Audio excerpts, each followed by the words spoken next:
Beautiful people! This is Abraham Anadi Heisler.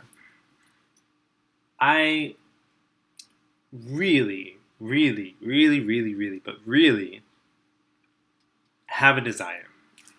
I want to explain some of the new agey concepts that you've heard before in a way that makes freaking sense, in a way that is accessible, not just to a few hippy dippy people, but to actually, the masses, to people all over. Somebody said one time, if a Walmart checkout clerk in Iowa can understand your talk or film or song or whatever it is, you've really reached a broader audience.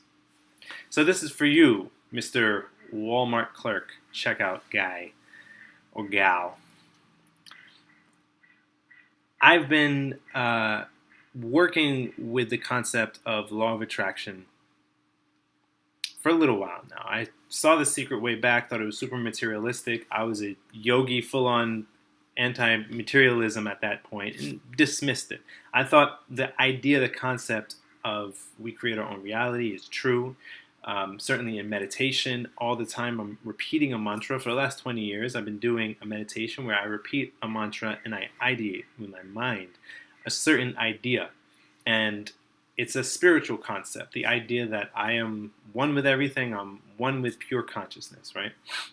Now, the thing that bothered me about the movie The Secret was the idea that you could use that for material gain to help you get the job that you want, make the income that you want. At the time, that felt to me off. I've since shifted my thinking and realized how much I create a negative reality, and just by negative thinking. For many years I did the negative thinking thing, and so if I'm going to be creating a reality, I'd rather create a positive reality. I'd rather create a reality where I'm in my world, doing my purpose, serving people, supporting myself, living the life that I want to live.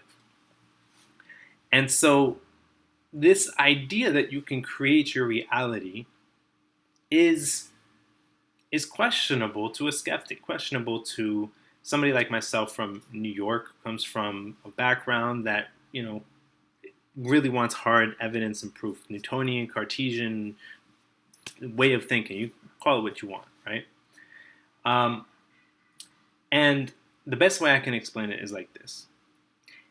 If you look at Eastern philosophy, if you look at the non-dual thinking, or the idea, the approach that everything is a form of consciousness, even matter, right? You take a piece of matter, you knock on it, it's just a crude form of consciousness. That's all it is. And what that means is, from a scientific standpoint, is that even though I see the bottle here, actually, this bottle is just made up of particles that are spinning around at an incredible rate, right? Atoms, we know, are just pieces of energy that are just vibrating at a very high frequency, right? And they create this illusion of structure. But actually, there's more empty space than there is actual matter, okay? So that's one way to look at it, right? That everything is actually illusory. It's not real. I can knock on stuff, right? But it's not solid. And so the idea that consciousness is everything, the idea that matter is just a form of consciousness, means that through my own consciousness, I am somehow related to the physical things around me. Not just the physicality, but also the situations, the people that come into my field, as we say in the West Coast. But what that means is the people that come into my life, right? The easy out to get around the whole God thing is to just focus on the universe, right? Obviously, I've never been off planet Earth, but my universe, my world, the place where I live, the people I associate with, the people that come into my field, it's all connected in one way or another, okay? And the way I think, the way I believe, what I believe creates what I see, all right? There's been all sorts of films and books to explain this, okay? Now, if I believe that I can be a successful businessman, as long as I believe it, I can create that. I can create that reality no matter what. Doesn't matter if I, have endeavors that fall down, I fall flat on my face, I'll get back up because the belief is there. Okay? If I believe that I can't really make it, whether consciously or unconsciously, then the same is true. I'm going to fall on my face and then use that as an excuse or as a way to take me out. See, I told you I couldn't make it. I knew I couldn't make it. See what I'm saying? It's all about the belief and nothing else. Okay? Now this is hard to really grasp for a lot of people, right? Because people have so much story. There's so much victimization. No, this thing happened and that thing, and it's like we want to defer responsibility and put it outside of ourselves. We constantly give our power away. All right? In becoming the victim and saying, I'm just a victim of circumstance, that means that I am powerless. However, when I take action, when I take responsibility for not just my own actions, my decisions, but also the things that happen to me, and take responsibility in the sense of this is all a reflection of my world. I create this. Now, this concept that I can create my own reality consciously, unconsciously is foreign to a lot of people who have a more materialistic way of thinking. But we accept it in psychology. We accept it when a person is continually in the same types of relationships. I, for one, always up until a certain point in my life, attracted the same relationships, the same intimate partners, repeating the same dynamics. And how is that? I don't go out there looking for people with certain qualities that are but I create that. And it's very acceptable. That's something that's socially acceptable, that we say, yeah, that's true. We do tend to attract the same partners. The same material keeps coming up, right? And so the point of looking at law of attraction, be it with relationships or with jobs or success or whatever it is, the point of looking at it is to take what is normally unconscious and make it conscious. Claim our power and be able to make decisions about our life from a conscious space rather than an unconscious space.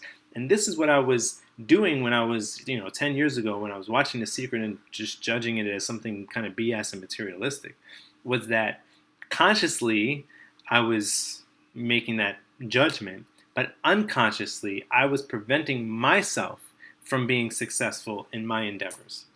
And it wasn't until this past year or past few years that I've actually taken a hard look at some things that were uncomfortable to actually look at and realized the ways in which I was self-sabotaging. And so I admit it. I've been doing that. And in looking at that, reclaim my power. Step into my power to be able to actually create the results I wish to see in the world. And it's happening. Okay? And so, lastly, I'm going to try to attack this consciousness thing one last time. Everything is thought. Everything is vibrational. So all it really comes down to is choosing what we wish to believe and believing in it wholeheartedly, consciously, making the attempt. Now the problem is, a lot of people hear this and they say, oh, that sounds good. And they try it, like, maybe I'll, be positive for a day, and not, and these people don't get the results they want, and they quit, they give up. I know this from my own personal experience. It's almost like being in the middle of the ocean, seeing the shore, paddling a little bit for like a minute or two, and then giving up, saying, I'm no closer to the shore than I was. Actually, you are. But it's hard to tell. It's hard to tell. And it's very discouraging. And so often it takes being able to make that decision even when you're walking in the dark or even when it seems so far away, and continually paddling until you create that situation. You bring yourself into the abundance that you seek in material wealth or in relationships or whatever it is that you want. There's more to say. There's more I want to say. I'm going to stop there because that's a chunk. But like everything I do, all these videos I record, would love to hear any feedback, any thoughts that people might have, post below, subscribe, whatever you got to do. Always a blessing to get up here and spit my stuff. This is stuff that has fascinated me to study, to actually take action and see the results. It creates a beautiful, beautiful journey in life to actually move in the direction of that which allows you to feel expressed. And that's my desire for everyone, is to be free and to be fully expressed in their life and to fully express their beneficial, positive desires. So giving you all sorts of love and light and all that good shit, and we'll talk to you soon. Peace.